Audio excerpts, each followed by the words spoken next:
हा ठेवण्याच्या लायकीचा नाही, कारण तो डबा तुमचा आहे. तेव्हा तुम्ही कुठल्याही क्षेत्रातून या, कुठल्याही गावातून या. मी तुम्हाला अगदी म्हणजे अतिशोक्ती करून सांगत नाही. आसपास या संस्थेचे 10 इंटरनॅशनल वर्कशॉप्स आले. अगदी 3 महिन्यापूर्वी 119 वर्ष जुन्या नॉर्थ व्हिएतनामच्या हनॉय नावाच्या शहरामध्ये मी भाषण दिले. भाषण संपलं. भारतातून कित्येक विद्यार्थी आले होते. त्यातले शिवटेक सर इथे सध्या बसले आहेत. त्यांना विचारा, तिथल्या डायरेक्टरने म्हटलं की अशी संस्था आमच्या देशात असतं तर फार भलं झालं असतं.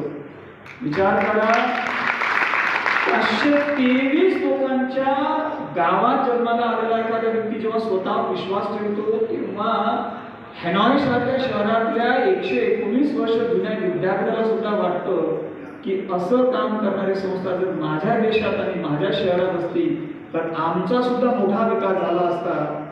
तेव्हा असं वाटतं की कदाचित या विश्वासाने, या कुटक्यांवर विश्वास ठेवणाऱ्या त्या विचारांनीच कदाचित मोठं केलं असावं.